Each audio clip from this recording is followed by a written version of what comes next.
After 6 years of marriage, my wife wanted me to take another woman out to dinner and a movie. She said, "I love you, but I know this other woman loves you too, and she would love to spend some time with you." The other woman that my wife wanted me to visit was my mother, who has been a widow for 19 years. But the demands of my work and my 3 children had made it possible to visit her only occasionally. That night, I called to invite her to go out for dinner and a movie. "What's wrong? Are you well?"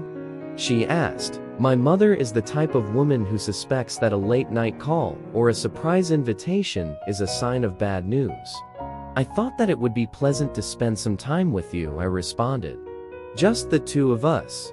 She thought about it for a moment, and then said, "I would like that very much." That Friday after work, as I drove over to pick her up, I was a bit nervous. When I arrived at her house, I noticed that she too seemed to be nervous about our date. She waited in the door with her coat on. She had curled her hair and was wearing the dress that she had worn to celebrate her last wedding anniversary. She smiled from a face that was as radiant as an angel's. "I told my friends that I was going to go out with my son, and they were impressed," she said, as she got into the car. "They can't wait to hear about our meeting." We went to a restaurant that, although not elegant, was very nice and cozy. My mother took my arm as if she were the first lady.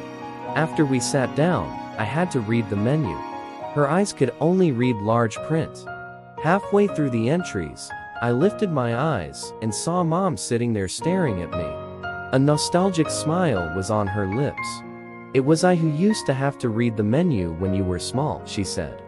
"Then it's time that you relax and let me return the favor," I responded. During the dinner, we had an agreeable conversation. Nothing extraordinary, but catching up on recent events of each other's life. We talked so much that we missed the movie. As we arrived at her house later, she said, "I'll go out with you again, but only if you let me invite you." I agreed. "How was your dinner date?" asked my wife when I got home. "Very nice. Much more so than I could have imagined," I answered. A few days later, my mother died of a massive heart attack. It happened so suddenly that I didn't have a chance to do anything for her. Sometime later, I received an envelope with a copy of a restaurant receipt from the same place Mother and I had dined. An attached note said, "I paid this bill in advance." I wasn't sure that could be there. But nevertheless, I paid for 2 plates, one for you and the other for your wife. You will never know what that night meant for me. I love you, son.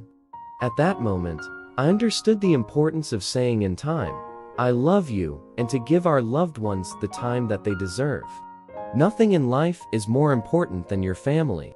Give them the time they deserve.